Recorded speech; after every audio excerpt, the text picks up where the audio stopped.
Alrighty, welcome to the Eco team. So I've got some slides. By some, I mean a lot, and we'll see how efficiently I'm able to get through all of them. This is our first Eco team meeting of the year. The Eco team meets 4 times a year via Zoom. We like to try to hold in-person events to actually get to hang out and do fun things along the river.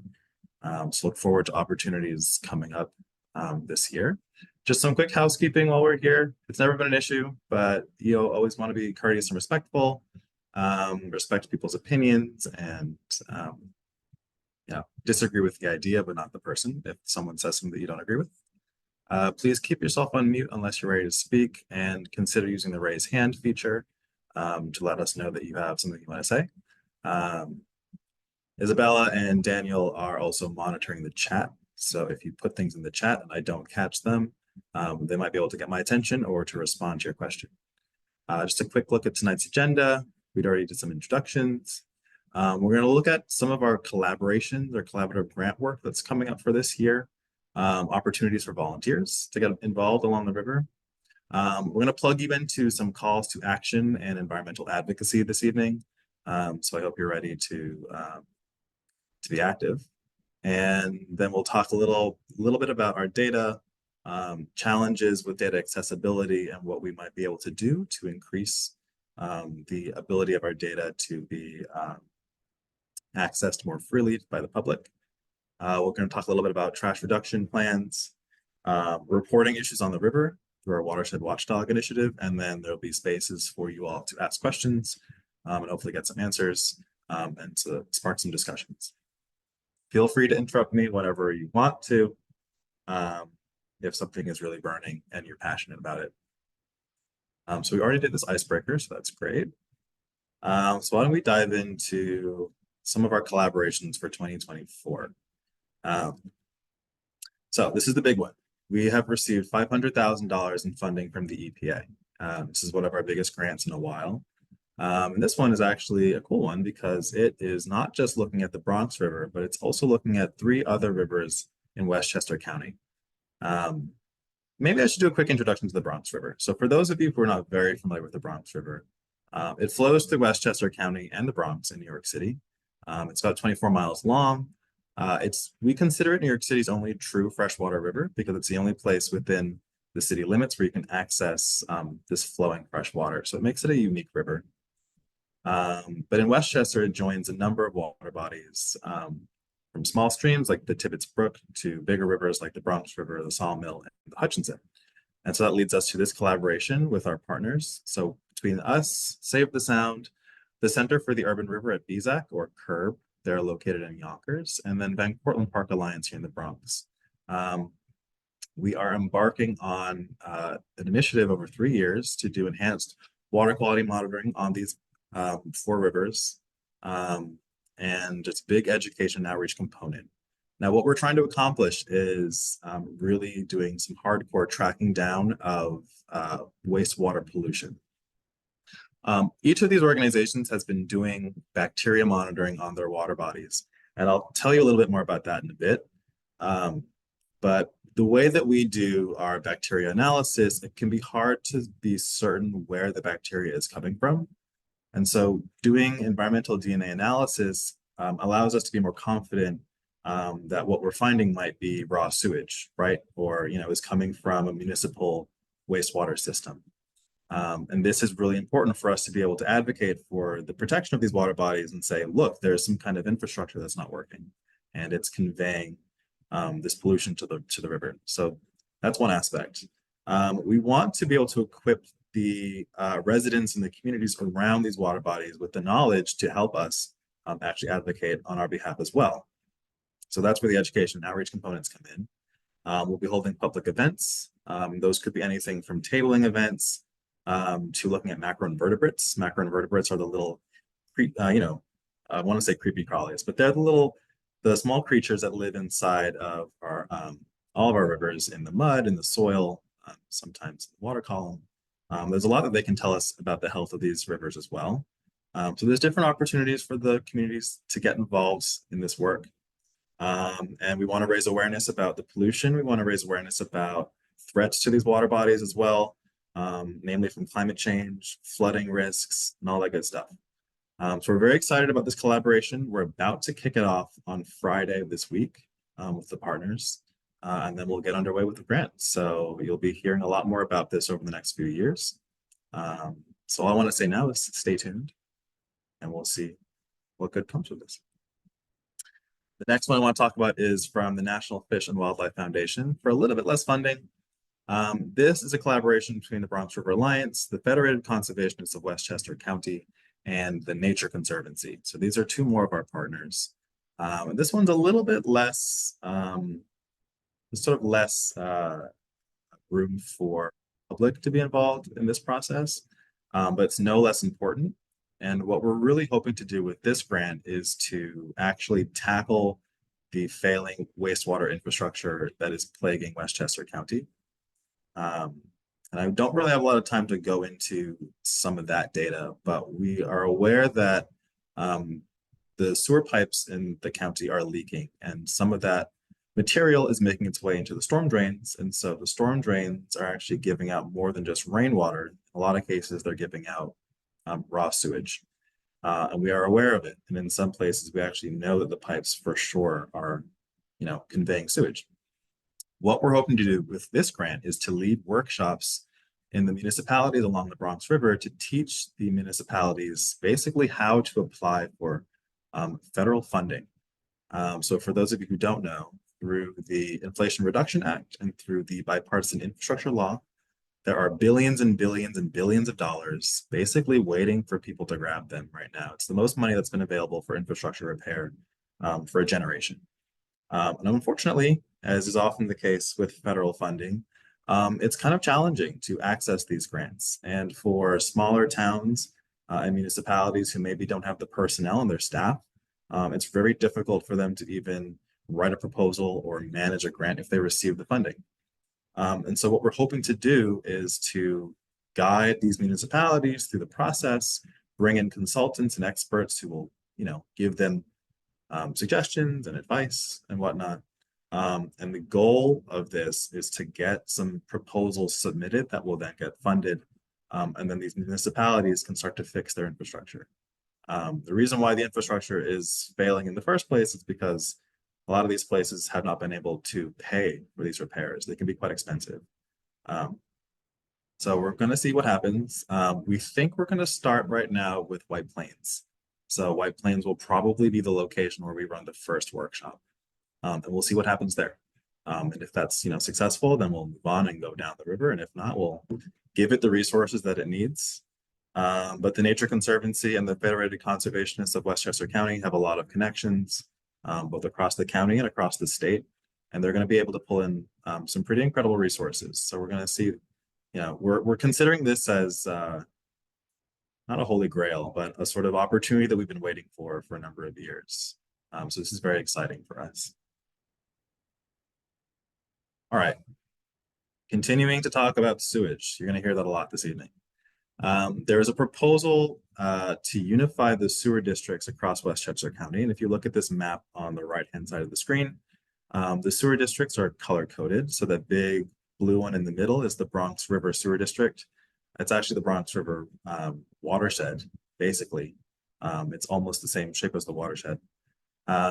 And so that's the area for which all of the sewage in that part of the county gets directed. There are sewer mains that run along the river, and where those mains have cracks or leaks, or where the joints between pipes are no longer fitting properly, or where pipes have collapsed, that's the sewage that's getting into the Bronx River. There's other sewer districts that are polluting other parts of the watershed, and a lot of sewage is actually going to the Hudson River and to the Long Island Sound as well. So the proposal that was first, put forth in the 1980s was to unify these sewer districts under one authority. So instead of each municipality having to scrounge up whatever funds they have and try to make these repairs themselves and share, whatever resources they have, one single authority would actually be in charge of all of these infrastructure districts. And there's a precedent to this. It was done in Suffolk County in Long Island, and it was done upstate. I don't remember the name of the county upstate, but it was done successfully in those locations. So the proposal was to do it here in Westchester. Um, Arcadis is a consulting firm. They were tasked with studying this. They looked at the cost benefit analysis. They looked at how much savings would be available both to the county and to the municipalities across the county. And they've shown that it would be beneficial in many different ways. Unfortunately, as is often the case with bureaucratic processes, it's been held up. We're trying to get this unstuck. So the Bronx River Alliance is part of a new coalition of NGOs, non-governmental, organizations, and we're trying to advocate that this actually gets passed in the county and that these plans actually go forward. There was a pilot study done in a couple of the municipalities on the Long Island Sound. I don't remember them all. I think it was Pelham, Rye, Portchester, and Mamaroneck, maybe. Looking at what those cost savings would be like. There would be an initial overhead, so the counties would have to pay a little bit more initially, and then as the costs, the repair costs go down, the county actually spends less money on these repairs. And I see your hand, Marty. You gonna ask your question?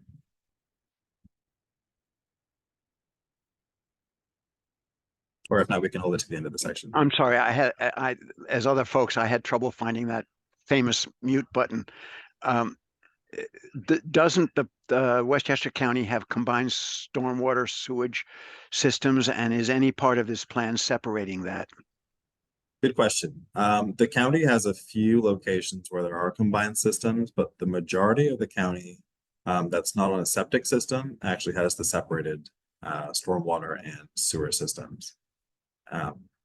So the problem, it's always been confusing that we see so much wastewater pollution in the areas where there is the separated systems, because the separation was designed to prevent that from happening.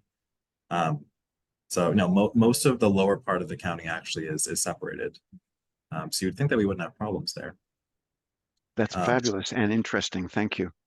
Yeah, and one of the issues is actually that because the issues is going both ways. There's sewer pollution getting into the storm drains, and there's actually rainwater getting into the sewer pipes. So what's happening at the wastewater treatment plants is that they're having to treat a larger volume of water, and that's expensive. And in some places, actually, some of the treatment facilities have had partial failures. And it's expensive to fix a wastewater treatment facility, as you can imagine. So there's it's a lot of different reasons why this is a good idea, and we're trying our hardest to convince the county that it's a good idea. And so we are going to be trying to attend one of the upcoming Board of Legislator meetings on April 8th. And there could be an opportunity for you all as well to submit written testimonies that we can bring. Or if you're feeling, quite adventurous, maybe you can join us on that evening. It'll be 7 p.m. in White Plains. But we really want to convince the county legislature that our water is precious, that this is a crisis, it's a public health issue, and that we can't use our water resources the way that we want to. We can't swim in these rivers, we can't fish from them safely, at least not all the time.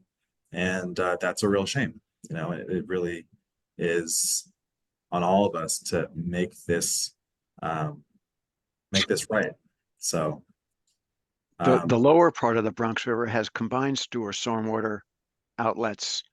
Yeah. And as you know, my area in Manhattan does as well.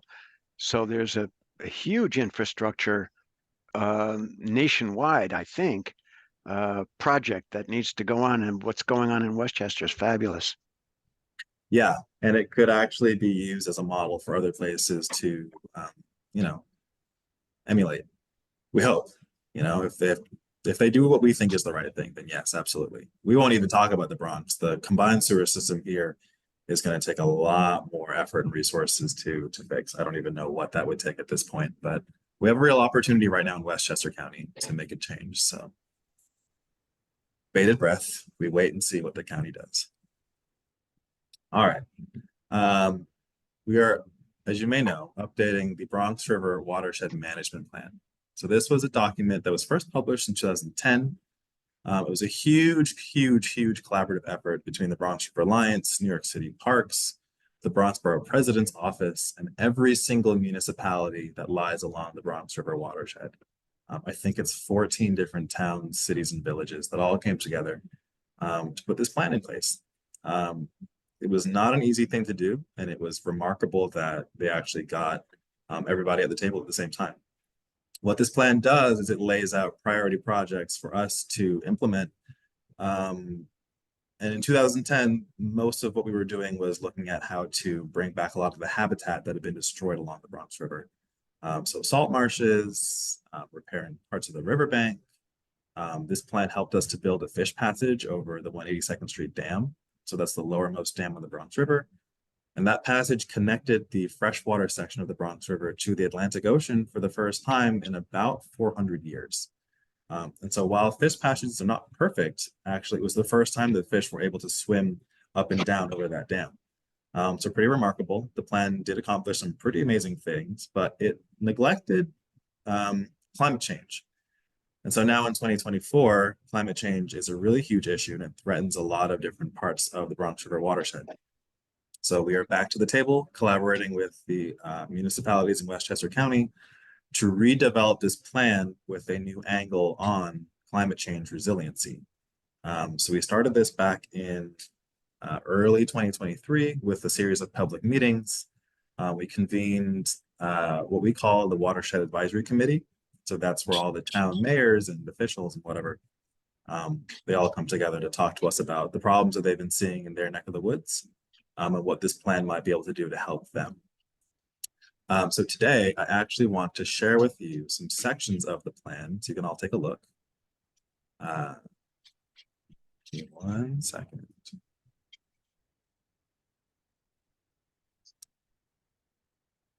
This is a new chapter, or 2 new chapters that are being added, and I'll increase the, why, get out of the way. I want to make this bigger. There we go. So we're calling this the climate resilience strategy. And some of the things that we're looking at are heat vulnerability. So we know that, first of all the concrete that we've built in our urban areas makes these areas hotter than they ought to be, right? Because trees, grass, and green spaces actually cool the environment. Concrete heats it up. We're seeing that with climate change, these places are getting hotter, and so that's making more risk for residents. But flooding and sea level rise and those things are also impacting our livelihoods. So we're going to take a look a little bit at what this plan is trying to accomplish. It contextualizes extreme rainfall, extreme heat, coastal storm surge, and sea level rise and flooding. This is an image here of the Bronx River Parkway underwater. The Bronx River Parkway is underwater a lot more often these days than it used to be because devastating rainfall is it's unprecedented, the amount of rain that's falling from the sky these days. So the watershed is under threat. These areas are really under threat. People's homes are getting flooded. Thankfully, I don't think we've lost any lives recently along the Bronx River watershed, despite the catastrophic flooding, but it's only a matter of time, right? Unless we actually do something to protect these areas. So that's where this plan hopefully comes in. And I want to show you a couple of the pretty neat maps that this consultant has put together. So here we're looking at what the land looks like. So whether it's concrete, whether it's open space, if it's being used as residential or non-residential, all these things are important for how the landscape is able to absorb stormwater. So you can see here pervious surface versus non-pervious surfaces. It's very dense, obviously, down here in the Bronx and Lower Westchester County. We can look at the risk that each of these locations is facing. So darker colors on these maps indicate higher risk, lighter colors indicate lower risk. What we're seeing with a lot of these maps is great risks in the Bronx and lower parts of Westchester County, like Yonkers and Mount Vernon. And then there's a little blip up here in White Plains, where there's an increased level of risk from all 3 of these things. Well, not sea level rise, but heat and extreme rainfall. And then the middle parts of the watershed, although there's obviously still issues that they're having there, there's a little bit more resiliency in some of those municipalities. So these are pretty cool maps. When we start to combine these risks together, we got a kind of compounded look at which communities are dealing with multiple threats at the same time. So as you can imagine, not surprisingly, the South Bronx is basically dealing with everything all at once. So extreme heat, extreme rainfall, and sea level rise potentially, storm surge from hurricanes potentially. So that's a major area of concern. Mount Vernon is another area that is also dealing with those compounded risks at the same time. And so this is kind of helping to guide where we might need more of these priority proposals and projects to protect these areas. So that's how we're kind of getting into this a little bit. We can look at vulnerable infrastructure, right? So where are there train stations, fire stations, electrical transit, transformers and transmission lines. Things that when they go down, we lose power, we suddenly have less of an ability to protect ourselves in the case of a disaster, right? So what is the infrastructure that also needs to be protected along with human lives? Those are things that are being taken into account with this plan as well. Hospitals and things like that. And then I want to show you finally, I don't want to spend too much time, but I do think that these are really interesting. These overall risk analyses, and they do take into account population density. So obviously the densest part of the watershed is the Bronx, and that scores pretty heavily. And then the other big cities in the watershed as well. So this is kind of a cursory overview of how this process has gone so far. We did collect survey responses from the public, and those are seen. There is a map that actually shows the responses. Okay. Here. Okay. So on this map on the right, I just want to show you this quickly. The dots represent different things. So the orange dots are where people said they're experiencing increased rain and flooding over the years that was concerning them and their families. And these purplish bluish dots were folks who were saying that it was getting hotter and hotter and that they were finding that heat was becoming more oppressive. And you can see where the dots are clustered. And they often are clustered in areas where the maps are showing that there's increased risk. So the public is very aware of the risks that they're facing. It's not that people are in the dark. People know what's happening. They're experiencing it. They're having to think about, what they're doing in the face of an emergency when it comes to childcare, where they're taking their kids, if they have to ask their neighbors to look after kids. All these different things are coming into play. And we're seeing that with these survey responses. So, Daniel, I see your hand. Yeah, no, we have a question in the chat and Isabella answered it, and I think there might be a draft version of this available in the future, but we're actually asking folks to not distribute any pictures of this. It's not meant for the public yet. You're kind of getting a sneak peek. And also, I think we might need to move on because we're about 15 minutes behind. Oh, I'm so sorry. Yeah, you will be receiving this very soon. There will be an opportunity to not only provide feedback electronically, but we'll be holding a public meeting in the summer or late spring where you can actually show up in person and talk to us about this. But absolutely, this is your first sneak peek. You will, if you're interested, you can receive this when it's ready for the review. The Watershed Advisory Committee will probably get the first look at the actual document, but the public will then get a chance to look at this as well. But I just want to get you excited about this. And it's a really good, it's a great document, and we're hoping that it does good things for the watershed. And of course, I'm always running behind on this. Any other questions about the watershed plan? Thank you, Daniel, for timekeeping.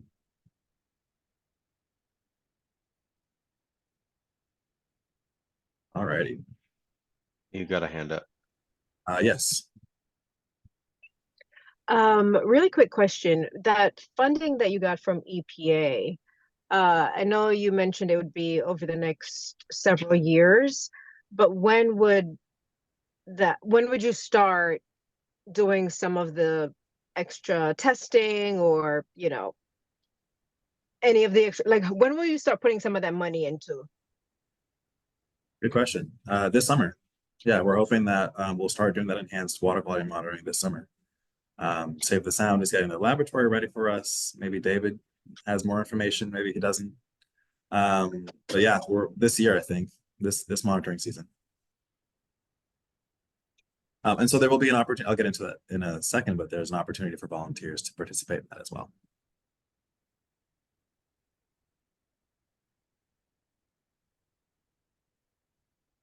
Don't like that Zoom puts all these things in front of me.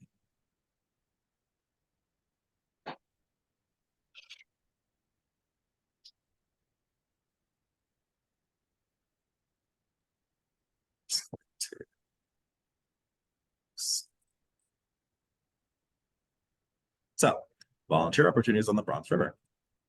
We'll start with our tried and true rapid trash assessments.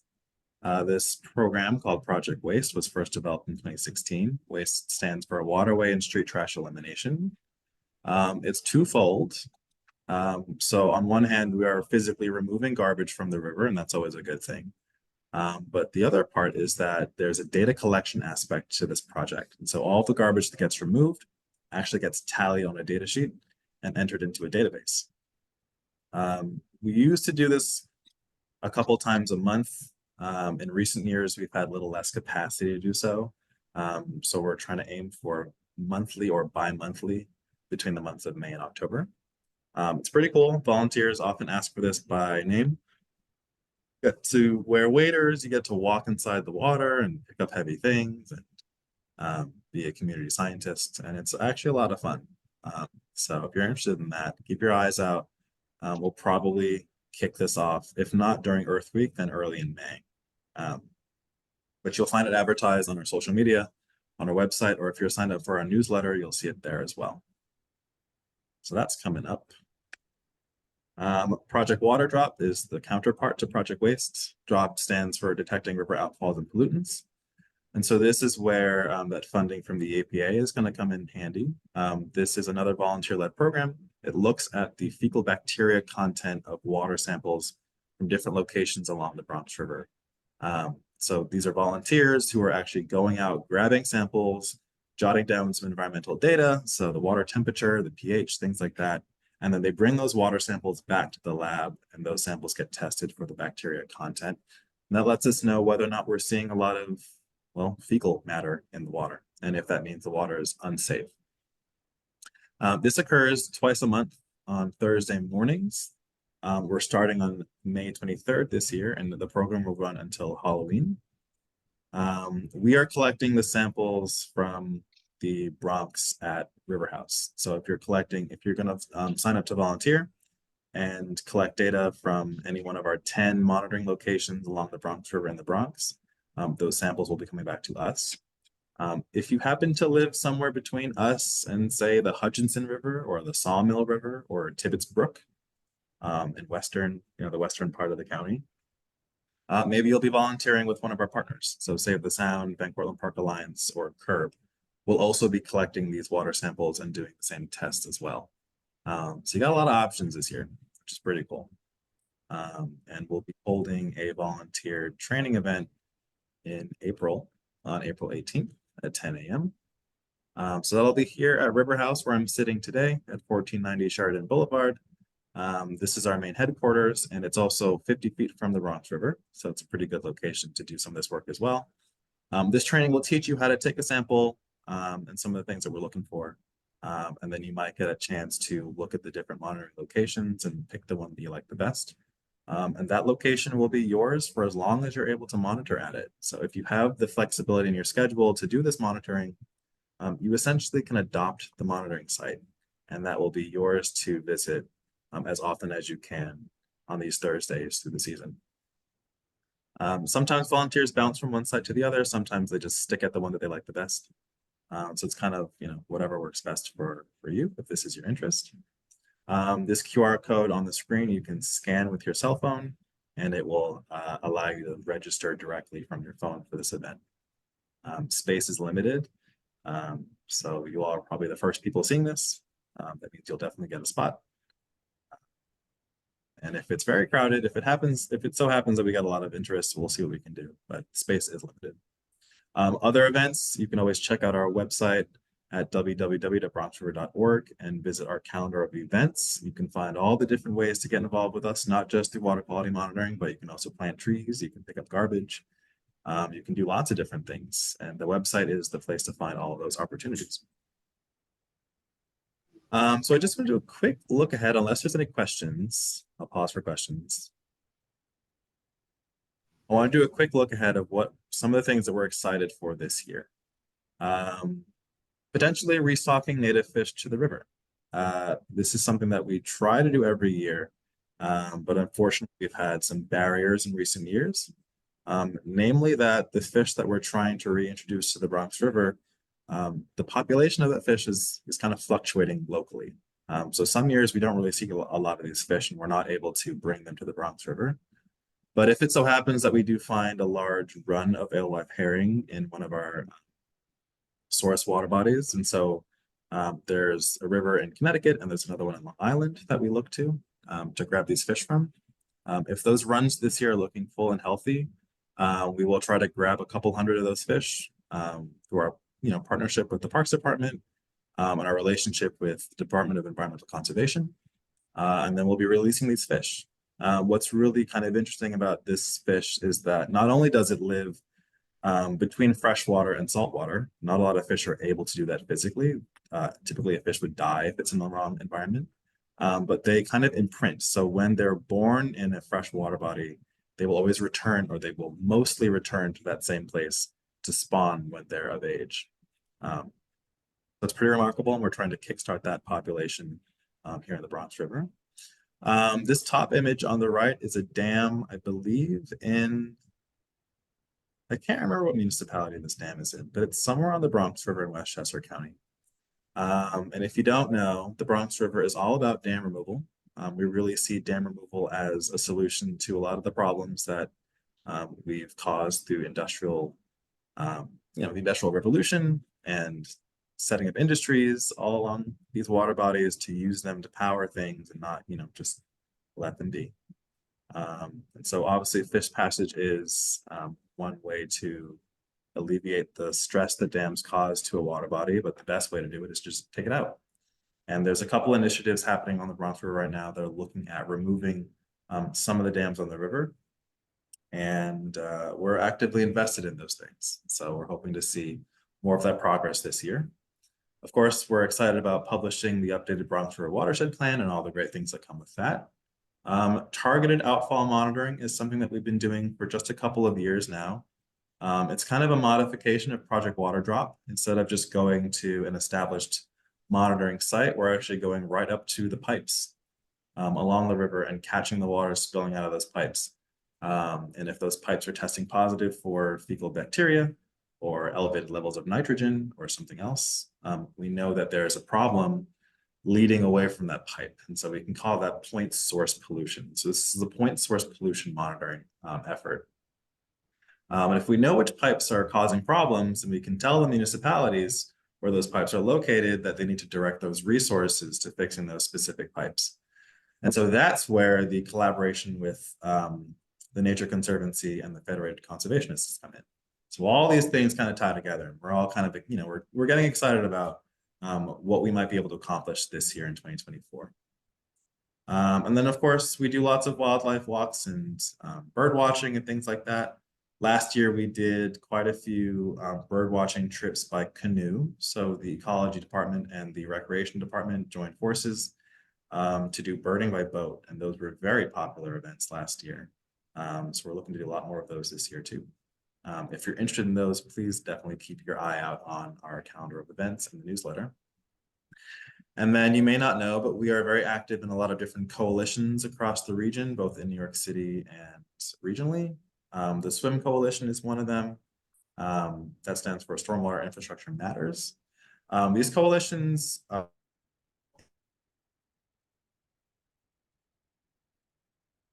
improving the conditions in those places. And so the Bronx River Alliance is a member of a lot of different coalitions.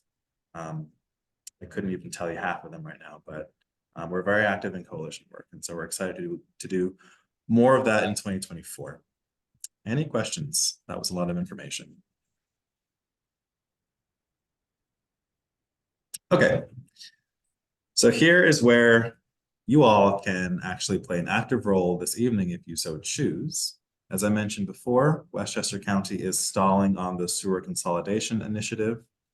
And we're looking to the April 8th legislators meeting in White Plains to actually give testimony and maybe shake our fists a little bit respectfully to get their attention. You are more than welcome to join us. I think we are able to bring some of our constituents with us to these meetings. And of course, you're able to submit written testimony, and we can actually bring that on your behalf if you can't make it. Written testimony can be quite powerful, and I encourage you to send an email to ecology@bronxriver.org explaining why you think the county should consolidate the sewers and establish a sewer authority to be able to repair these pipes and stop this pollution from entering the river. If you need a little bit of encouragement, this is a stormwater pipe, and I think this is Yonkers. And that frothy, foamy, bubbly stuff coming out of the bottom of that pipe indicates that something is going wrong there. So that is not just rainwater. It's not rainwater at all because it was a sunny day when I took that picture.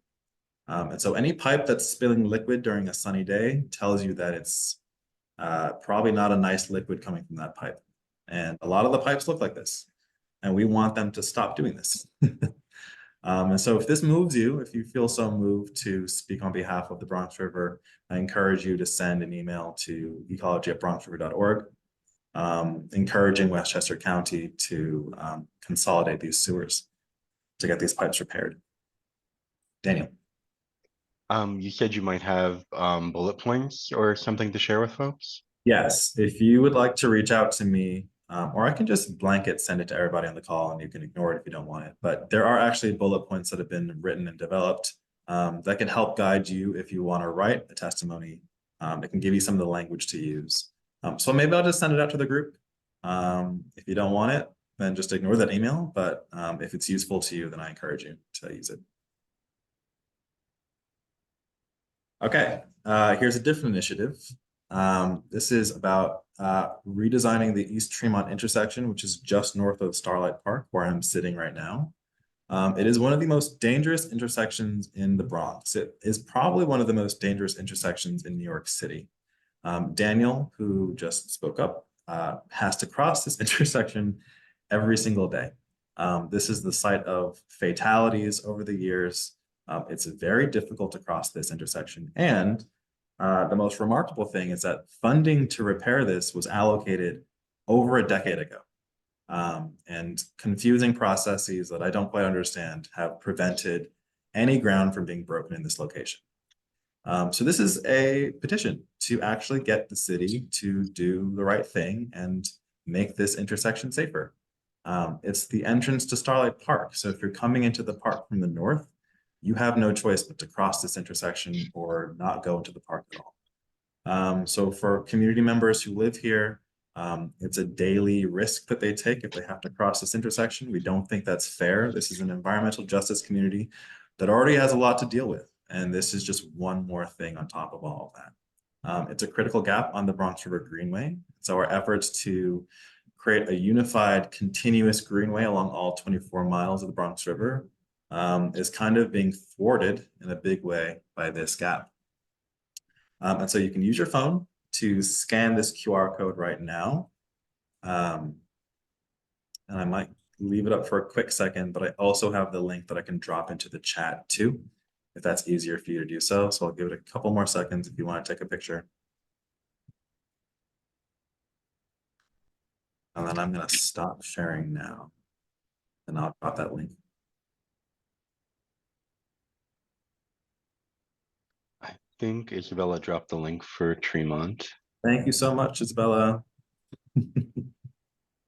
Yep, I got them already. So all the QR codes, if you Oh my can't God. scan it, I'll be sending those links out. Amazing. Thank you so much for your help. All right, back to the slides.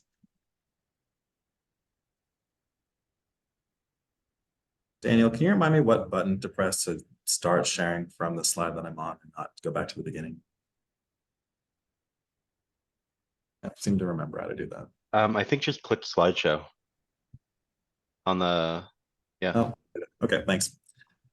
Okay, so that's East Tremont. There's another petition that we've been pumping a lot of energy into called 1% for Parks. If you're not aware, New York City parks have been grossly underfunded for decades.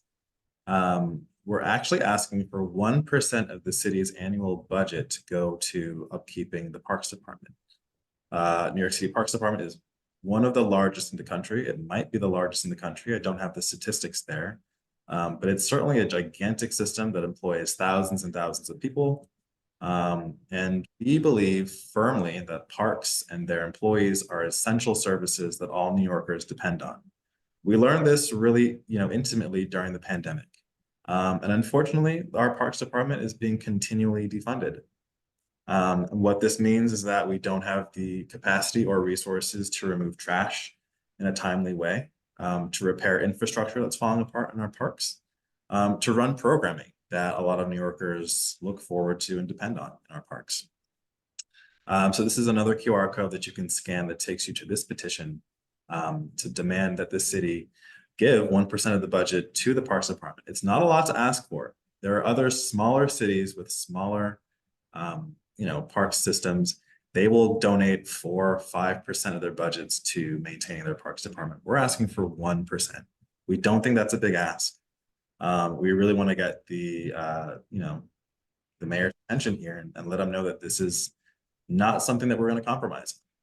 There is an opportunity to, I don't know if that's open to the public, but we'll be going down to City Hall at some point very soon to make our demands clear. But you all can help right now by scanning. Is it open to the public? It's on the Playfair site, I think. We would love to have more folks join on the 21st. And you can reach out to us. Yeah, I mean, even, just an overtime budget for the NYPD is bigger than the parks budget for New York City. So could really use some support on this. Yeah, that really puts things into perspective. You should know it's a much wider issue. We, Community Board 4 in Manhattan, wrote a letter to the city saying exactly what you just said. Good, thank you. We'd love to see more of that happening. Yeah, is anyone here on the call active in the community boards? Do you ever go to community board meetings in your neighborhoods? Yeah, we go to Community Board 9. Awesome. It can be a really great way to let your elected officials know what issues are of concern to you. It's like a direct ear to our elected officials. So, if you have the time, if you are able to go out to those meetings, they're pretty easy to find. If you look online, you can figure out when the next one is coming up in your area. But I encourage you to go out and make your voice heard. I appreciate those of you who do that already on a consistent basis. Thank you for helping to keep your areas, healthy and for advocating for your neighborhoods. All right. This is one that does, strike a little bit of a chord with me. This is on the Harlem River. It's kind of our sister river here in New York City. The Harlem River Working Group is trying very hard to redevelop the Harlem River waterfront. Right now, there's very little access to the Harlem River in either Manhattan or the Bronx, but there's almost no access to it in the Bronx whatsoever. So this is a petition to give more access and on-water access at that. You may know that the Bronx River Alliance is quite famous specifically for our canoeing and paddling program. It's actually, I think, where we interact with the public the most, maybe. We get lots and lots, like thousands of people out in canoes and kayaks. And it's a really wonderful experience. It's a way to showcase the beauty of the landscape. And that actually helps us to grow stewardship and advocacy, because if people see the space and fall in love with the space, they're much more likely to advocate for it. And we're not able to do that on the Harlem River. So this is a petition to get more of that, to build more on-water access, to make sure that we can put people out onto the Harlem River, and then actually hopefully move the needle on redeveloping the waterfront for the communities that live on the Harlem River. this picture makes it look, it is gorgeous. It's a really beautiful space that unfortunately we're not able to enjoy the way that we really should. So I hope that you're moved in the same way that I am, and that you will either scan the code, or if Isabella has dropped it in the chat, sign the petition. I actually encourage you to follow the Harlem River Water front and the work that's being done there. I actually would like to see the Harlem River become what the Bronx River is now, with the community around it, with programming, with scientific research being done on it to look at the health of the river and the wildlife along it. We want to see it actually rise in the same way that the Bronx River has done over the years. Any questions on that petition?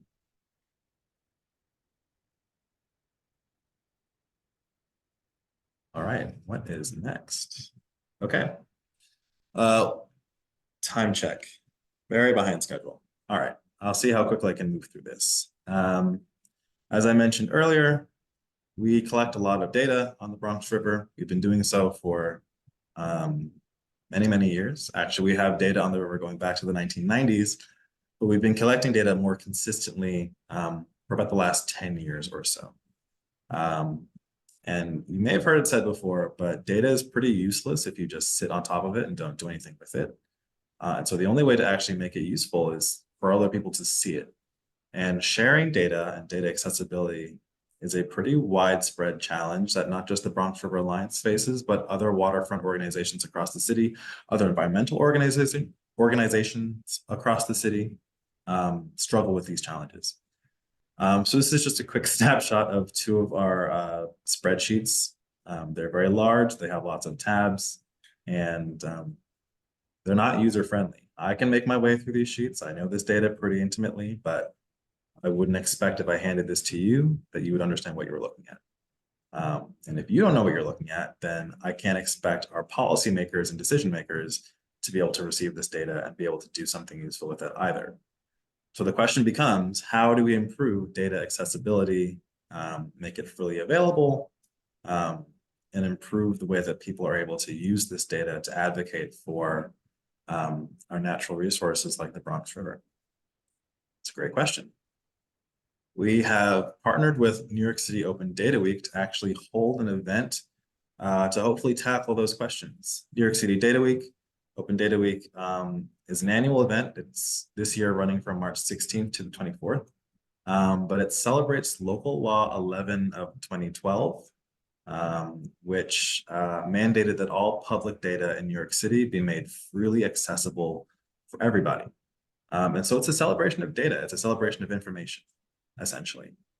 And we're hoping to have a really good, rich conversation about how we can improve access to our data collectively. We've invited a lot of our partners to this event, but it's open to the public. So folks like Riverkeeper, the Kiwanis Canal Conservancy, our friends on Randall's Island, our friends at Van Cortlandt Park Alliance, our friends on Newtown Creek. They all have data. They're all, facing different challenges with making this data available. And so we're looking forward to a good conversation about what we can do. If it's building a website together, if it's streamlining our spreadsheets and hosting them on our websites respectively, we don't know. We're not sure what the best way to do this is, but we're hoping that these conversations will help to get the creative juices flowing, and that something useful and interesting will come out of it for the benefit of all of our water bodies respectively.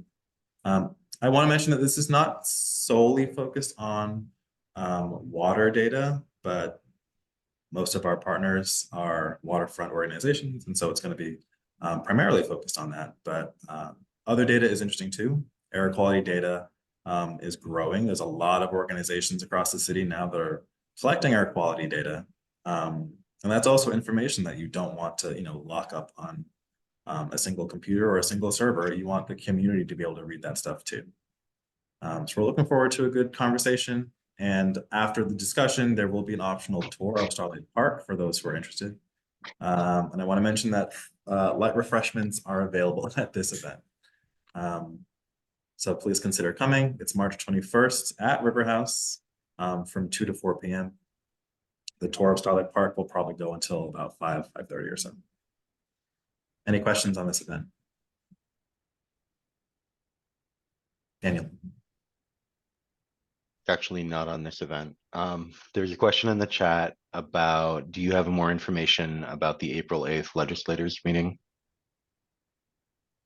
I have an address of location in White Plains and I can share that, but I don't know much more about it. I've never been to one of those meetings before. I'm happy to ask if you send me a question, I'm happy to ask the coalition that we're a part of. And hopefully they'll respond to me soon and I can get back to you. But yeah, feel free to shoot me a message or put it in the chat or whatever. And I'll make sure to get back to you. All right, so David, yeah, why don't you just send Christian an email? Cool, that Cool, works. thanks. Thanks, guys.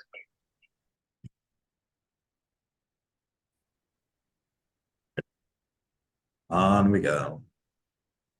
Speaking of air quality, the Bronx River Alliance is one of those organizations that is now collecting air quality.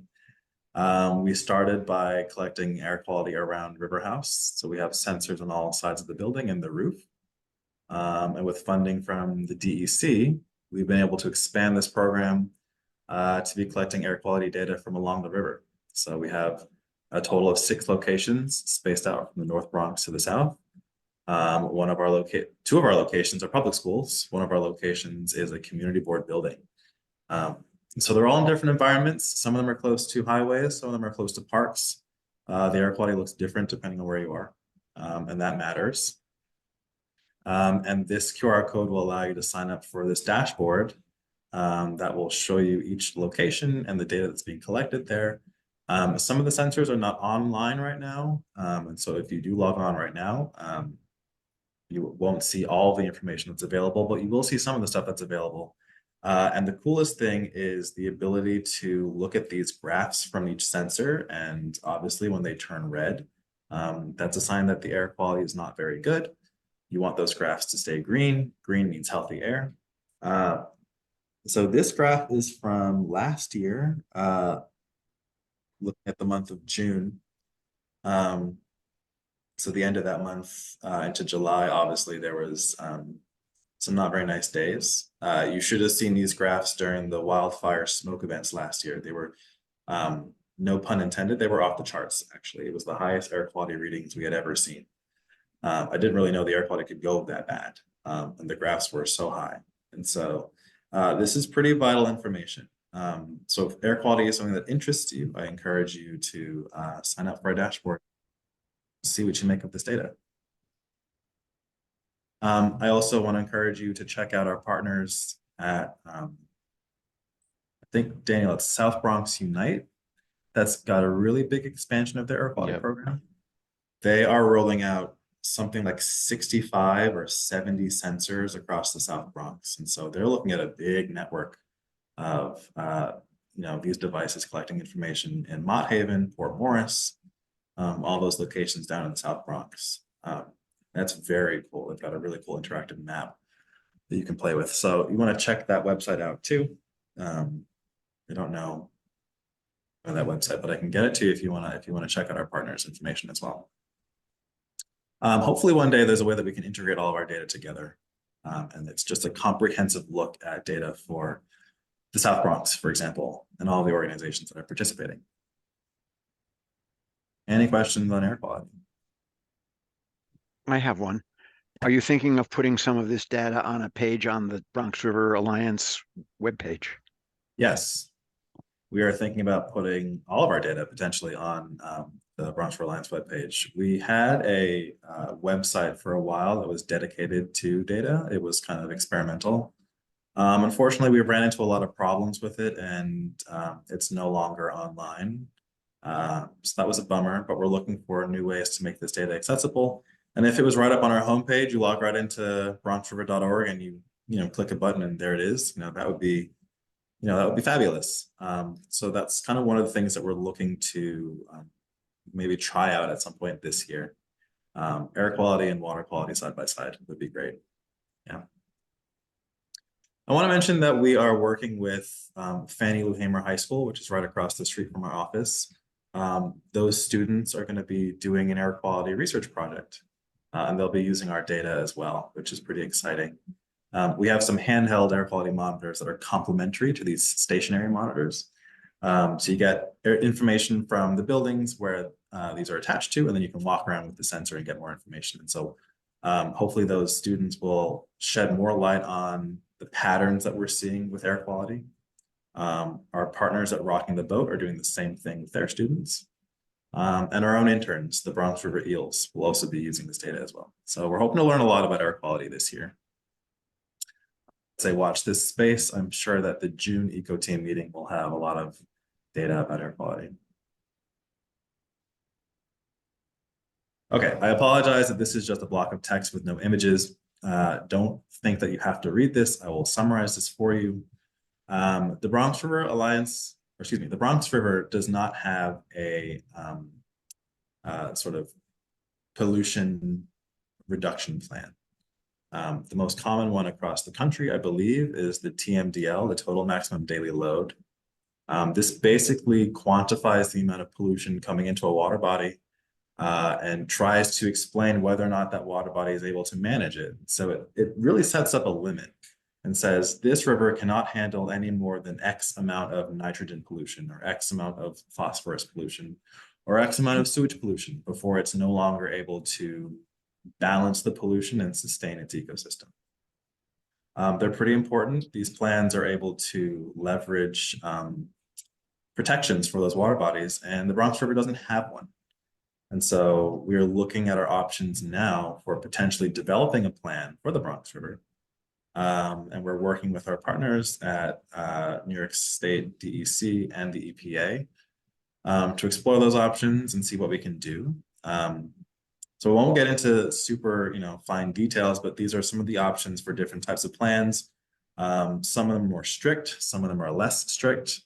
Some of them are harder to accomplish, but they are more detailed and say more about the rivers. Some of them are less, but all of them are useful.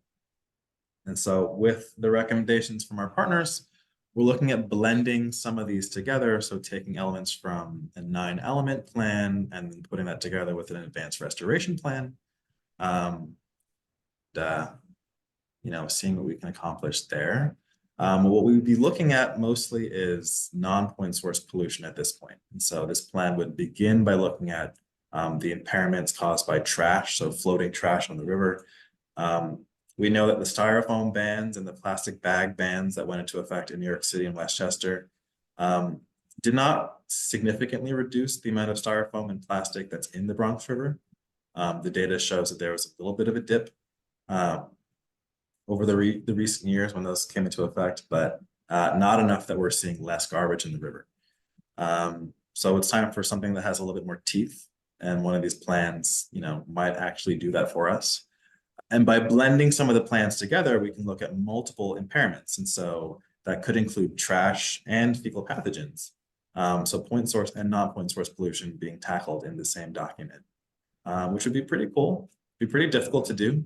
And so right now we're looking at funding sources that might be able to pay for this. We would have to hire a consultant to do some studies of the river and analysis, looking at these pollution inputs and quantifying what the Bronx River actually is able to manage as a water body. We don't really have numbers for what the acceptable amount of pollution that the river can flush, sustainably, what that number is. And so hopefully we will to find a source of funding, get funded, get a consultant, and then start work on these plans. I won't make any promises. There isn't anything currently laid out for this, but we're looking at funding from the Long Island Sound Futures Fund, which just went live. They're currently accepting RFPs. And so if we're able to get a proposal in, we might get an answer by November if we can actually start this work this year or next year. It's pretty exciting. And if we're able to accomplish this, then other nearby water bodies might be able to as well. The Hutchinson River is a little bit ahead of us. They are working on their Hutchinson River watershed plan, and they have elements of a 9-element plan already being built into that plan. So they might actually be getting some quantified pollution loading that we might be able to take some inspiration from, which is very exciting. Any questions on the implementation plan?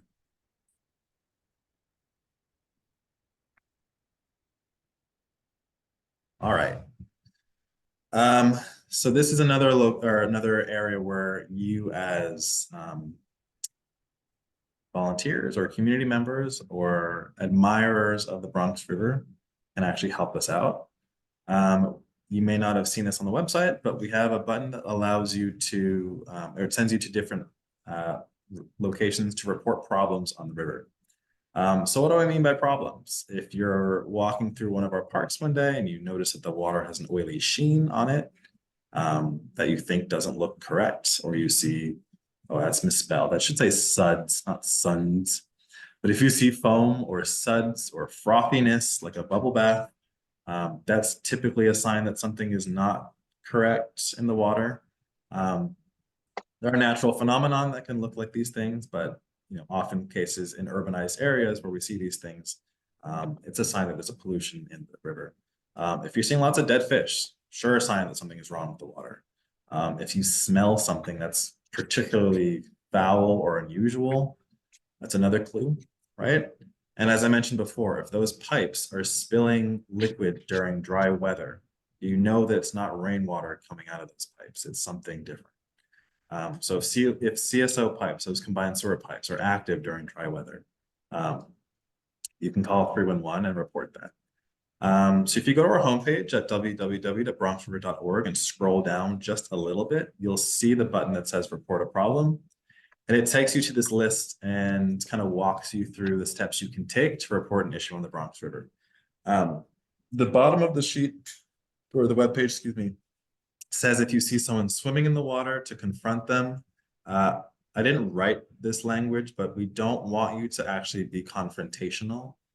If you see somebody actively dumping something into the river, we don't really want you to confront that person. We just want you to report it. You may think that you're doing a good thing, and you probably are, but we also want to keep all of our volunteers and community members safe. So if you see something, don't necessarily say something to the person, but say it to the authorities and say it to us. Definitely take pictures. Pictures are really, really helpful. As much information as you can, and email us and let us know. 311 has different sort of channels to deal with different issues, and there are issues, or there's sort of channels on 311 specifically dedicated for reporting dumpings or oil spills and dead animals and whatnot on our water bodies. So I encourage you to check that out. And if you happen to be out and about along the river this year in spring or summer and you see things, please report them. We as Bronx River Alliance do as much as we can. We see things all the time. We have to report things all the time, but we can't be everywhere all at once. And so you can help us be eyes and ears along the river, and help us to keep the river clean and healthy. Any questions on that? I would Well, just comment, yeah, that, we don't want you to confront folks. You can all, if you are comfortable, you can provide them with some information like, hey, the water's not so clean. And then for taking pictures, I think that taking pictures is more about if you see discolorations in the water, not for taking pictures of people in the water. Because I wouldn't overtly do that. Yeah, I will say we do frequently see people swimming and bathing in the river when it's hot.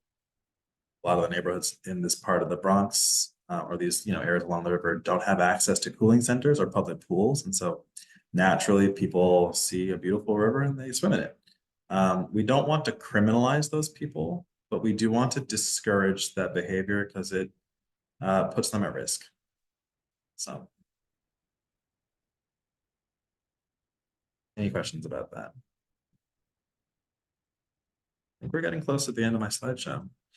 So the Eco Team, we're at the beginning of the year.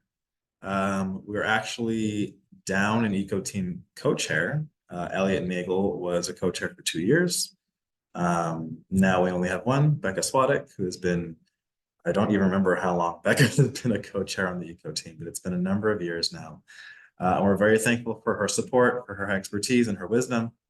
But there's always opportunities to get involved. I want to highlight that Nikki tonight is taking notes for us. This is one way that you can actually help the Ecology team. You don't necessarily need to be a co-chair and have that title, but you can always help to facilitate. You can help us by looking for Petitions and campaigns like I did this evening, and initiatives for us to support and sign on to. If you have great ideas about in-person events that we could do, like nature walks or workshops or things that would engage us physically along the river, we're always looking for new ideas for how to engage the team. So there's many different ways for you to get involved. I encourage you to email me or reach out to me if you'd like to be involved. If you're a volunteer, if you're volunteering for the Eco team, you will get volunteer hours for the Bronx River Alliance. And there's benefits and perks that come to volunteering with us, including free paddles, swag, you know, reduced ticket prices and things to our annual soiree. There's lots of perks that you can get from being volunteer. So I encourage it. I'm, very thankful to Nikki this evening for volunteering to take notes for us tonight. I encourage all of you to consider, either becoming a co-chair or finding another way to support the team. Any questions or comments on that?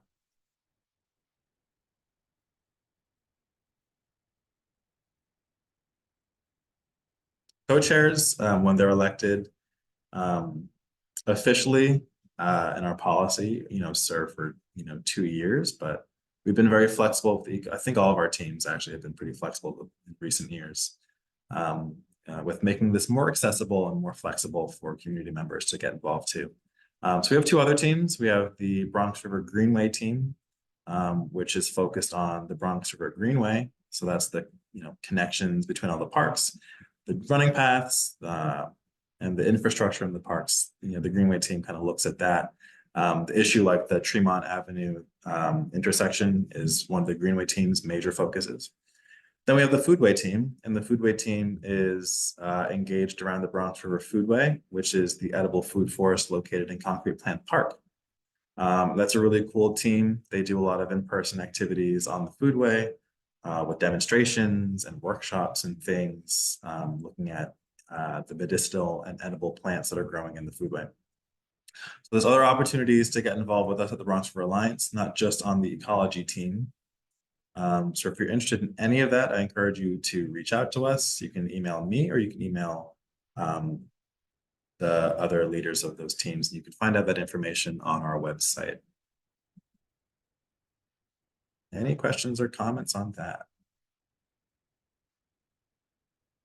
We are winding down this meeting. It's getting towards the end, and I want to thank you all for sticking with us on this evening and giving us your time. If you have any questions or comments, if there's topics that I didn't bring up this evening that you have questions about or want to talk about, now is a chance for an open conversation.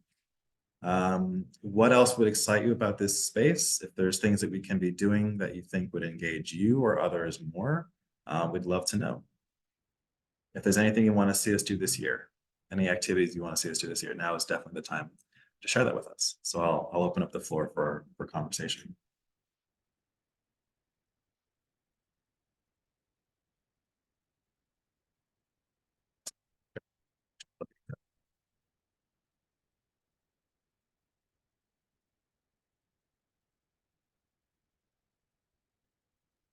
So we did have earlier some folks asking in the chat about weekend opportunities for water quality monitoring, as well as after school opportunities like after 4 p.m.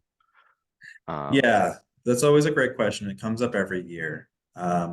Most of the waterfront organizations do their water quality testing on a Thursday because the idea is that the results are available on a Friday, and that will inform the authorities that kind of send out an e-blast if they need to give a warning for a specific water body in the city that it might not be safe for recreation.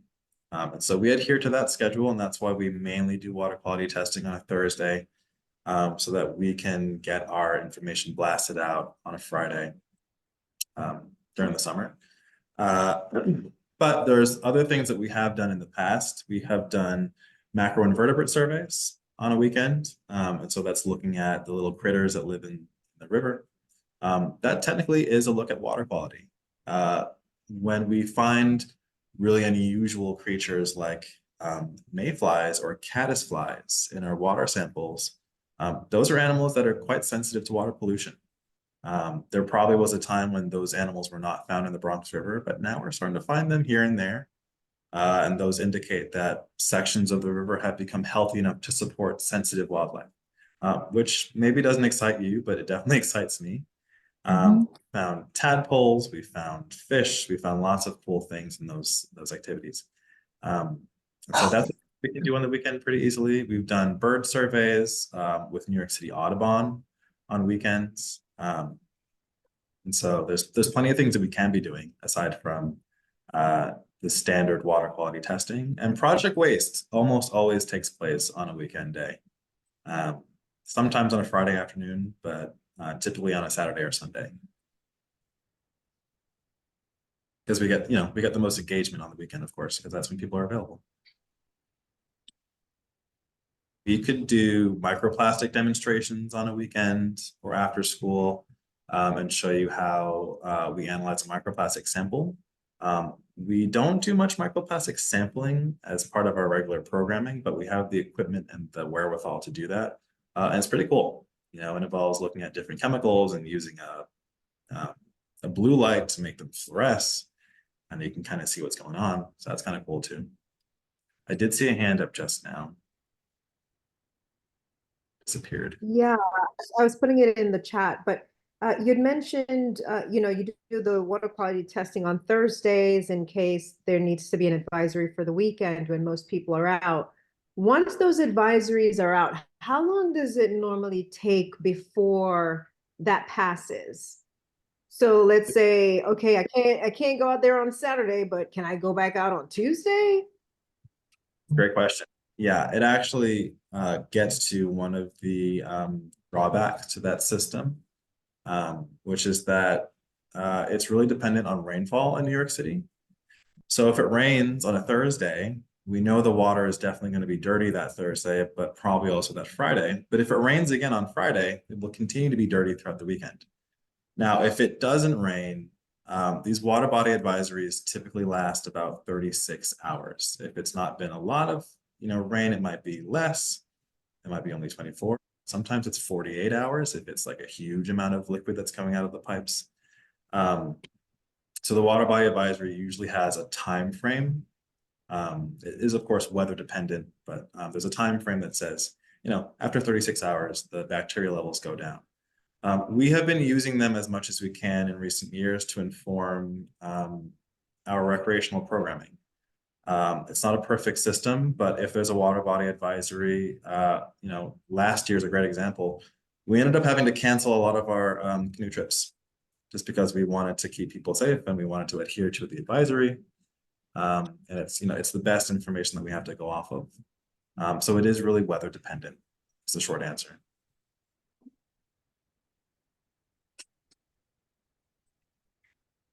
But there shouldn't be any guesswork. So the advisory should have that time frame for you to base it off of.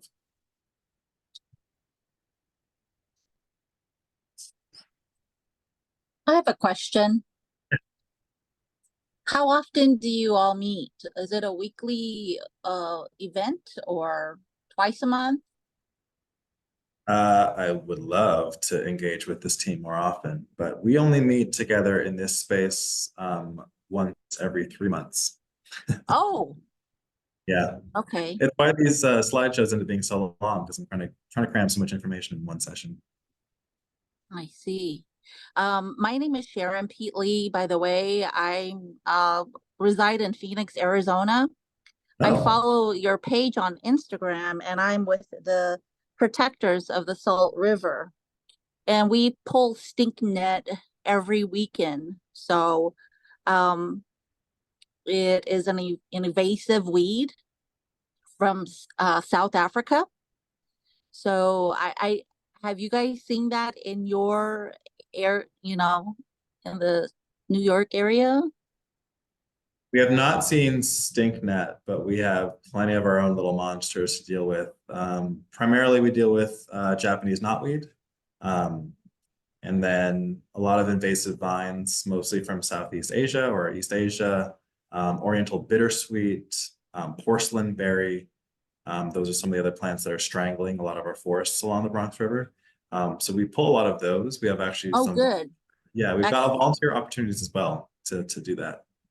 Excellent, excellent. Good to hear that. Yeah. The vine cutters are one of our partners in the upper part of the watershed. They are mostly located in, where is the Bronx River Parkway Reservation? Scarsdale, Bronxville? I think they cover the whole range of Westchester. I Yeah. mean, it's anywhere north of like mid Yonkers. Yeah, so they're pretty active. They're called the vine cutters because they do just that. They cut a lot of the invasive vines from those trees. If you've driven along the Bronx River Parkway and looked at those forests in the summer, it's just like a green tent along the highway. It used to be a forest and now it's just a tangle of vines. It is smothering the ecosystem, and so they're pretty active there. So Mhm. if you like that, kind of activity, the vine cutters are very active on weekends. So it's a great way to get involved. Wow. And thank you for joining us and for following us from so far away. Absolutely. I always, you know what, I always tell everybody, I think I was born on the wrong side of the coast. Well, if you ever find yourself on the East Coast and you have a little bit of free time, we'd love to have you on the Bronx River. Yes, I would love to. I would love to be there, like right now. But yes, I will definitely keep that in mind. I encourage you to follow our page too, Yeah. Protectors of the Salt River. Yeah, thank you. And thank you for joining us this evening. Absolutely.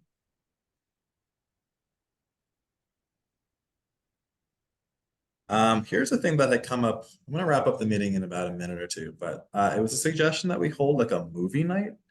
We did one last year. We watched One Dam at a Time, which is a documentary produced by our friends at Riverkeeper, which was great. It was very informative. It's a great documentary.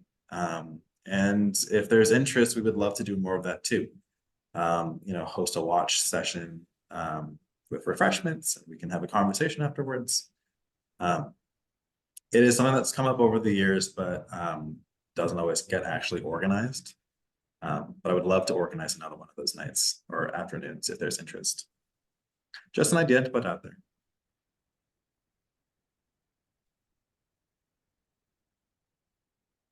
Well, it's 7 o'clock, so our meeting has officially come to a close. I'll stay on for a few more minutes if there's questions, but I want to thank you all for joining us this evening.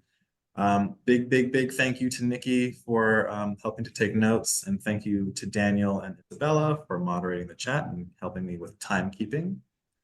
Yeah, thank you all for those who were active with those petitions and those calls to action. Look forward to advocating for these natural spaces more with you in the future. I'm always open to answer questions via email. Yeah, stay connected, stay in touch, and thanks again. What an amazing amount of information.